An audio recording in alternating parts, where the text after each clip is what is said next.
வணக்கம் மக்களே. நம்ம கார்த்திக் கதையில நெக்ஸ்ட் என்ன நடக்க போகுது அப்படிங்கறத பத்தி தாங்க இந்த வீடியோல இப்ப நம்ம பார்க்க போறோம். மறக்காம இந்த வீடியோவுக்கு லைக் பண்ணிக்கோங்க, நம்ம சேனலையும் சப்ஸ்கிரைப் பண்ணிட்டு பக்கத்துல உள்ள பெல் ஐக்கானையும் கிளிக் பண்ணி ஆல்னு செட் பண்ணிக்கோங்க. அப்பதாங்க நெக்ஸ்ட் வீடியோ போடும் பொழுது உங்களுக்கு கண்டினியூஸா நோட்டிபிகேஷன் வரும். பார்க்கலாம். சரி வாங்க வீடியோல என்ன நடந்துச்சு அப்படிங்கறத இப்ப நம்ம பார்ப்போம். நம்ம ஹீரோ வந்துட்டு மண்டபத்துல சுத்திக்கிட்டு இருக்காரு. அப்பதான் மாயா அந்த பக்கமா வராங்க குர்தா போட்டுட்டு. அப்ப நம்ம ஹீரோவுக்கு அந்த பொண்ணை பார்த்ததோட சந்தேகம் வருது. ஹீரோ நேரா பக்கத்துல போயிட்டு யாரு மணி அப்படின்னு கேட்க அந்த பொண்ணு சொல்றாங்க, நான் வந்துட்டு துர்காவோட காலேஜ் ஃப்ரெண்டு, துர்காவை பாக்குறதுக்காகவும் மேரேஜுக்கு வந்துட்டு கங்க்ராச்சுலேஷன் சொல்றதுக்காகவும் வந்திருக்கேன் அப்படின்னு சொல்றாங்க. இது கேட்டதும் நம்ம ஹீரோவும் அப்படியா, சரி துர்கா உள்ளார இருக்கா போய் பாரு அப்படின்னு சொன்னதோட அந்த பொண்ணும் அந்த இடத்துல இருந்து போறாங்க. அப்ப நம்ம ஹீரோவும் அடுத்த வேலையை பார்க்க போறாரு. அந்த மாயா நேரா துர்காவை பார்க்க போகாம வேற இடத்துல போய் ஒளிஞ்சுக்கிறாங்க. இப்படியாவது ரேவதியை இந்த இடத்துக்கு வர வைக்கணுமே அப்படின்னு நினைச்சுக்கிட்டு நேரா அந்த ரேவதிக்கு போன் பண்றாங்க. ரேவதி போனை பார்த்துட்டு என்ன இது புது நம்பரா இருக்கு அப்படின்னு அட்டன் பண்ணி, சொல்லுங்க யாரு பேசுறது. அப்ப மாயா சொல்றாங்க, இங்க பாரு, நான் இப்ப இந்த மண்டபத்துலதான் இருக்கேன். நீ இப்ப நேரடியா வந்து என்ன பார்க்கணும், இல்லைன்னா இந்த கல்யாணம் நடக்காது, உன் வீட்டுல யாராவது ஒருத்தவங்க காலி ஆகிடுவாங்க அப்படின்னு. இது கேட்டதும் நம்ம ரேவதிக்கு ரொம்ப அதிர்ச்சியா இருக்கு. என்னடா இது இப்படி சொல்றாங்களே, யாரு மிரட்டுறது அப்படின்னு கேக்குறாங்க. அதுக்கு மாயா சொல்றாங்க, இங்க பாரு, நான் யாரு எவரு அப்படிங்கறது முக்கியமா, இல்ல உன் குடும்பத்துல உள்ளவங்களை நீ பாதுகாக்கிறது முக்கியமா. இது கேட்டதும் ரேவதி சொல்றாங்க, இங்க பாரு, நீ யாருன்னே எனக்கு தெரியாது, ஆனா நான் வரேன் அப்படின்னு சொல்லிட்டு இங்க இருந்து கிளம்புறாங்க. அப்பதான் நம்ம ஹீரோ டக்குன்னு ரேவதியோட எதுக்க வராரு. அப்ப நம்ம ரேவதி வந்துட்டு ஹீரோவை பார்த்ததும் ரேவதியோட முகத்துல வந்துட்டு பயம் இருக்கிறத நம்ம ஹீரோ கவனிக்கிறாரு. அப்ப ஹீரோ கேக்குறாரு, என்னாச்சு ரேவதி, உன் முகமே சரியில்லையே, ஏதாவது பிரச்சனையா? அப்ப ரேவதி சொல்றாங்க, இது மாதிரி மண்டபத்துக்குள்ள ஒருத்தி வந்துட்டு என்ன அந்த ரூமுக்கு கூப்பிட்டா, அப்படி நான் வரலைன்னா யாராவது ஒருத்தவங்களை காலி பண்ணிடுவேன் அப்படின்னு சொல்லி மிரட்டுறா. இது கேட்டதும் ஹீரோ சொல்றாரு, சரி கவலைப்படாத, நானும் வரேன் அப்படின்னு சொல்ல ஹீரோயின் சொல்றாங்க, ஒருவேளை அவ என்னைய கண்காணிச்சுக்கிட்டு இருந்தா என்ன பண்றது? அப்ப ஹீரோ சொல்றாரு, அப்படியெல்லாம் எதுவும் நடக்கிறதுக்கு வாய்ப்பு இல்ல, வா போகலாம் அப்படின்னு சொல்லிட்டு நேரா நம்ம ஹீரோயினை பிடிச்சி இழுத்துட்டு போறாரு.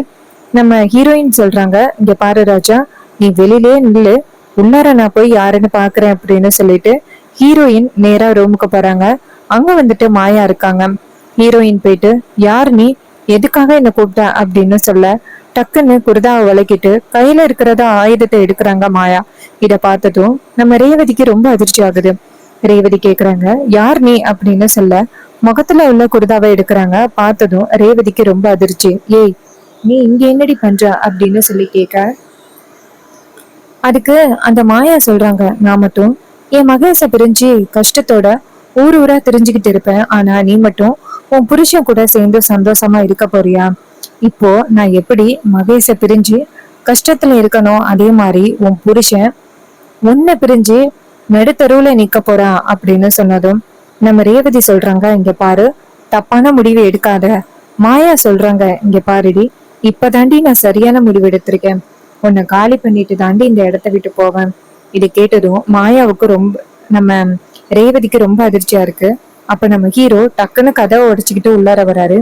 அப்ப ஹீரோவை பார்த்ததும் மாயா சொல்றாங்க, சூப்பர், ரெண்டு பேரும் ஒன்னாதான் வந்திருக்கீங்களா? யாராவது ஒருத்தவங்கள காலி பண்றப்ப ஒருத்தவங்க இருக்கணும் அப்படின்னு நினைச்சேன், நல்ல வேலை, நான் நினைச்சது நடந்துருச்சு. டேய், உன்னால தாண்டா இன்னைக்கு நான் மகேஷ பிரிஞ்சிருக்கேன். என் மகேஷ் வந்து இப்ப எங்க இருக்காரு, எப்படி இருக்காரு, உயிரோட தான் இருக்காரா அப்படின்னு கூட எனக்கு தெரியாது.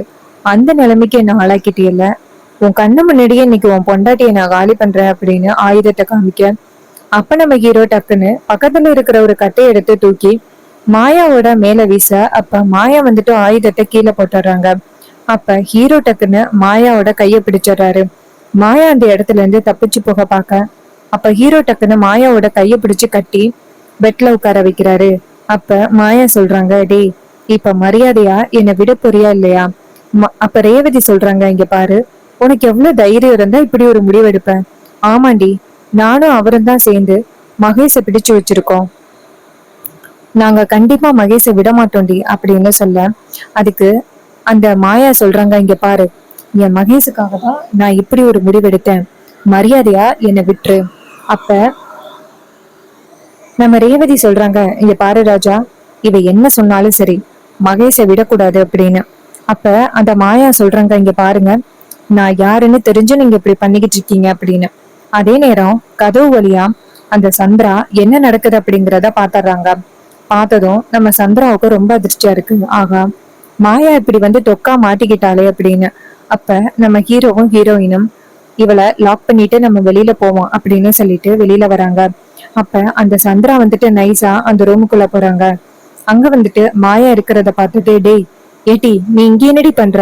மாயா சொல்றாங்க, இங்க பாருங்கக்கா, நான் மகேஷ பிரிஞ்சு இருக்கிறதுக்கு காரணம் அந்த கார்த்தி தான். அதனாலதான் அவன்கிட்ட இருந்து ரேவதியை பிரிச்சிடலாம் அப்படின்னு நினைச்சு இங்க வந்தேன்.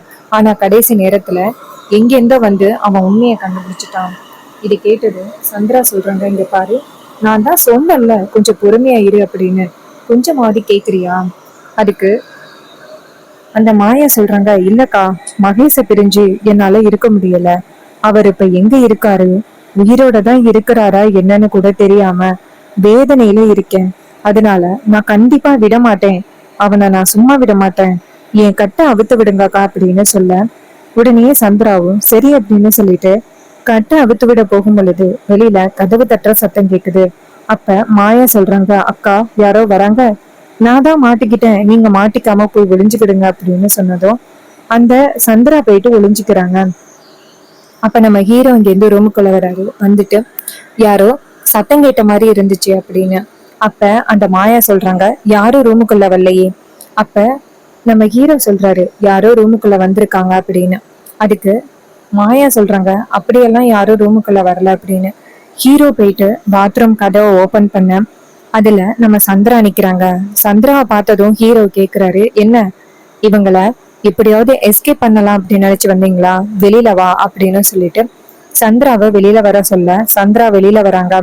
அப்ப ஹீரோ சொல்றாரு, இங்க பாரு, இனிமே நீங்க ரெண்டு பேரும் என்ன பிளான் பண்ணாலும் சரி, எந்த பிளானும் ஒர்க் அவுட் ஆகாது அப்படின்னு சந்திராவை வெளியில கூட்டிட்டு வராங்க. சந்திரா சொல்றாங்க, இங்க பாருடா, உன்னை சும்மா விட மாட்டேன். அப்ப ஹீரோ சொல்றாரு, போய் அக்கா கிட்ட சொல்லி பாருங்களேன், உங்க நிலைமை என்ன ஆகும்னு தெரியும். இது கேட்டதும் சந்திராவுக்கு செம்ம ஷாக் ஆகுது. அப்ப சந்திரா வந்துட்டு மாயாவை பார்த்துட்டு என்னை மன்னிச்சிரு அப்படின்னு சொல்லிட்டு அந்த இடத்துல இருந்து போறாங்க. சோ இத பார்த்ததும் நம்ம மாயாவுக்கு ரொம்ப ஷாக்கிங்கா இருக்கு. சோ இப்ப நம்ம எப்படி இந்த இடத்துல இருந்து தப்பிக்கிறது அப்படின்னு அந்த மாயா யோசனை பண்ணிக்கிட்டு இருக்காங்க. ஹீரோ வந்துட்டு என்ன பண்றாருன்னா, நேரா அதிகாரிங்களுக்கு ஃபோன் பண்றாங்க. அதிகாரிங்க ஃபோன் அட்டன் பண்ணி, சொல்லுங்க சார். ஹீரோ சொல்றாரு, இங்க ஒருத்தவங்கள பிடிச்சு வச்சிருக்கேன், அவங்கள கைது பண்ணி கூட்டிட்டு போகணும் அப்படின்னு. இது கேட்டதும் அதிகாரிகளும் சரி அப்படின்னு சொல்லிட்டு நேரா மண்டபத்துக்கு கிளம்புறாங்க. அப்ப நம்ம ஹீரோ நினைக்கிறாரு, இந்த விஷயத்த பத்தி அத்தை கிட்ட சொல்றதுதான் நல்லது அப்படின்னு. ஹீரோ நேரா அவங்க அத்தையை போய் பாக்குறாங்க. அவங்க அத்தை வந்துட்டு ஹீரோவை பார்த்துட்டு, சொல்லுங்க மாப்பிள்ள, ஏதாவது முக்கியமான விஷயம் என்கிட்ட சொல்லணுமா மாப்பிள்ள? அப்ப ஹீரோ சொல்றாரு, ஆமாத்த, கொஞ்ச நேரத்துக்கு முன்னாடி அந்த மாயா இங்க வந்தாங்க. இது கேட்டதும் ஈஸ்வரி அதிர்ச்சி ஆகுறாங்க. அந்த மாயா எதுக்கு மாப்பிள்ள இங்க வந்தா? ஹீரோ சொல்றாரு, அத்தை, நம்ம குடும்பத்துல எல்லாருமே ரொம்ப சந்தோஷமா இருக்கோம்ல, அந்த சந்தோஷம் அவளுக்கு பிடிக்கல, அதனாலதான் அவ வந்திருக்கா. இது கேட்டதும் நம்ம ஈஸ்வரி சொல்றாங்க, மாப்பிள்ள, அவளை நான் ரொம்ப நாளா தேடிக்கிட்டு இருந்தேன், அவளை அதிகாரிங்க கிட்ட பிடிச்சு கொடுங்க மாப்பிள்ள. ஹீரோ சொல்றாரு, அத்தை, அதிகாரிங்க இன்னும் கொஞ்ச நேரத்துல வந்துருவாங்க, நான் ஃபோன் பண்ணி கூப்பிட்டுட்டேன் அப்படின்னு. இது கேட்டதும் ஈஸ்வரியும் சரிங்க மாப்பிள்ள அப்படின்னு சொல்றாங்க. அப்ப அந்த இடத்துக்கு அதிகாரிங்க வராங்க. அப்ப நம்ம ஹீரோ வந்துட்டு அதிகாரிங்க கிட்ட, அதோ அந்த ரூம்ல தான் அந்த பொண்ணு இருக்கா அப்படின்ட்டு போயிட்டு நேரா அந்த மாயாவை பிடிச்சு இழுத்துட்டு வராங்க. மாயா வந்ததும் நேரா ஈஸ்வரிய பார்த்து, இங்க பாருடி, நான் என் மகேஷ பிரிஞ்சு இருக்கிறதுக்கு நீ தாண்டி காரணம். நான் ரிலீஸ் ஆகி வந்த உடனேயே நான் கண்டிப்பா உன்னை சும்மா விட மாட்டேன்டி, நான் கண்டிப்பா என் மகேஷுக்காக உன்னை பழி வாங்கியே தீருவேன். அப்ப ஈஸ்வரி சொல்றாங்க, இங்க பாரு, உன்னால என் பொண்ணுக்கு எவ்வளவு பெரிய ஆபத்து வந்துச்சு அப்படிங்கறதே இப்பதான் தெரியும். இங்க பாரு, என் பொண்ணுக்கு ஏதாவது ஆகிருந்துச்சு, நான் உன்னை சும்மாவே விட்டுருக்க மாட்டேன். அதுக்கு அந்த மாயா சொல்றாங்க, உன் பொண்ணை காலி பண்ணிருப்பண்டி, அதுக்குள்ளேயும் உன் மாப்பிள்ள வந்துட்டான், இல்லைனா உன் பொண்ணு உன் கண்ணு முன்னாடி உயிரோடவே நின்றுக்க மாட்டான். இது கேட்டதும் நம்ம ஈஸ்வரிக்கு செம்ம ஷாக்கு. ஈஸ்வரி அதிகாரிங்களை பார்த்து, சார் இவ மேல எவ்வளவு பெரிய கேஸ் போடணுமோ அவ்வளவு பெரிய கேஸ் போடுங்க அப்படின்னு சொல்ல, அவங்களும் சரி அப்படின்னு சொல்லிட்டு நேரா அந்த மாயாவை அழைச்சிட்டு போறாங்க. அப்ப நம்ம ஹீரோ சொல்றாரு, அத்தை நான் போயிட்டு மாயா மேல கம்ப்ளைண்ட் கொடுத்துட்டு வந்துடுறேன். உடனேயே அந்த ஈஸ்வரியும் சரிங்க மாப்பிள்ள அப்படின்னு சொல்ல, நம்ம ஹீரோ வந்துட்டு நேரா ஸ்டேஷனுக்கு போறாரு. அங்க போயிட்டு மாயா மேல கம்ப்ளைண்ட் கொடுக்குறாரு. அப்ப மாயா சொல்றாங்க, சார் நீங்க என்ன மட்டும் கைது பண்றீங்களே சார், என் மகேஷ் காணாம போனதுக்கு இவன் தான் சார் காரணம். யாரும் அவன் மேல தப்பு சொல்ல மாட்டேங்கிறீங்களே, இவன் மேலதான் சார் தப்பு. நான் இன்னைக்கு எப்படி ஒரு முடிவு எடுக்கிறேன்னா இவன் தான் சார் காரணம் அப்படின்னு சொல்லி பேசுறாங்க. அப்ப நம்ம ஹீரோ சொல்றாரு, இங்க பாரு சார், இந்த மகேஷ் காணாம போனதுக்கும் எனக்கும் எந்த வித சம்மந்தமும் இல்லை. இந்த லேடி தேவையில்லாம என் மேல பழி போடுது.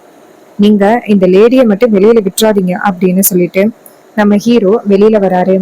அதே நேரம் அந்த சந்திரா நேரா அந்த சிவனாண்டிக்கும் அவங்க சித்தப்பாவுக்கும் ஃபோன் பண்றாங்க. சிவனாண்டி போன் அட்டன் பண்ணி, சொல்லு சந்திரா என்னாச்சு? கல்யாணம் இன்னும் கொஞ்ச நேரத்துல நடக்கும்ல அப்படின்னு சொல்லி கேக்குறாங்க. அதுக்கு சந்திரா சொல்றாங்க, என்னங்க இங்க ரொம்ப பெரிய பிரச்சனை ஆகிட்டு தெரியுமா? அப்ப சிவனாண்டி கேக்குறாரு, என்ன சந்திரா சொல்ற, என்னாச்சு, என்ன பிரச்சனை? அப்ப சந்திரா சொல்றாங்க, அந்த மாயா இருக்கால, அவ தேவையில்லாம வந்துட்டு இடையில வந்து ரொம்ப பெரிய பிரச்சனையை உண்டாக்கிட்டான். அப்ப சிவனாண்டி கேக்குறாரு, ஏன் என்னாச்சு? அப்ப அவர் சொல்றாரு, இது மாதிரி மாயா வந்துட்டு ரேவதியை காலி பண்ணணும் அப்படின்னு சொல்லிட்டு இங்க வந்துட்டா. நல்ல வேலை கடைசி நேரத்துல என்னையும் சேர்த்து மாட்டி விட்டுற பார்த்தான். அதுக்குள்ளயும் அந்த நம்ம எதிரி இருக்கான அவன் மாயா எந்த நோக்கத்துல வந்தா அப்படிங்கிறத கண்டுபிடிச்சு நேரா அங்க ஸ்டேஷனுக்கு கூட்டிட்டு போயிட்டான். இது கேட்டது சிவனாண்டி சொல்றாரு, அவளை வெளியில எடுக்கணுமா சந்திரா? அப்ப சந்திரா சொல்றாங்க, ஆமாங்க, ஏதாவது ஒரு வகையில அவ நமக்கு உதவியா இருப்பாள்ல, சோ அவ வெளியில வர்றது நல்லதுதான். இது கேட்டதும் சிவனாண்டி சொல்றாரு, சரி ஓகே, அவளை வெளியில கொண்டு வரதுக்கு நான் ட்ரை பண்றேன். இது கேட்டதும் சந்திராவும் சரிங்க அப்படின்னு சொல்லிட்டு போனை கட் பண்றாங்க. சிவனாண்டி நேரா அதிகாரிங்களை போய் பாக்குறாங்க. அதிகாரிங்க கேக்குறாங்க, என்ன சார் வேணும்? அப்ப அவர் சொல்றாரு, கொஞ்ச நேரத்துக்கு முன்னாடி மாயா அப்படிங்கிற பொண்ணை நீங்க கைது பண்ணீங்கல்ல, அந்த பொண்ணை வெளியில எடுக்கிறதுக்காக வந்திருக்கேன். அதுக்கு அவங்க சொல்றாங்க, சார் இங்க பாருங்க, அந்த பொண்ணு மேல ரொம்ப பெரிய ஒரு குற்றச்சாட்டு இருக்கு. சோ அந்த பொண்ணை வெளியில விட்டா கண்டிப்பா அது எங்களுக்கு தான் ரொம்ப பெரிய ஆபத்து. சோ நீங்க சொல்றீங்க அப்படிங்கறதுக்காக அந்த பொண்ணை நாங்க வெளியில விட மாட்டோம் சார். இது கேட்டதும் அந்த சிவனாண்டி சொல்றாரு, சார் உங்களுக்கு எவ்வளவு பணம் வேணும்னு சொல்லுங்க, அந்த அளவுக்கு நான் பணம் தரேன், அந்த பொண்ணை விடுங்க. அப்ப அவரு சொல்றாரு, என்ன சார் பணத்தை கொடுத்து சரி பண்ணலாம் அப்படின்னு நினைக்கிறீங்களா? சார் இது பெரிய இடத்து கேஸு. சோ நீங்க நினைக்கிற மாதிரி எல்லாம் இங்க நடக்கிறதுக்கு வாய்ப்பே இல்லை. சோ நீங்க இந்த இடத்த விட்டு போறது நல்லது அப்படின்னு சொன்னதோட சிவனாண்டிக்கு செம இரிட்டேட் ஆகுது. சிவனாண்டி அந்த இடத்துல இருந்து வெளியில வராரு. வெளியில வந்துட்டு நேரா சந்திராவுக்கு போன் பண்றாரு. சந்திரா போன் அட்டென்ட் பண்ணி, சொல்லுங்க என்னாச்சு?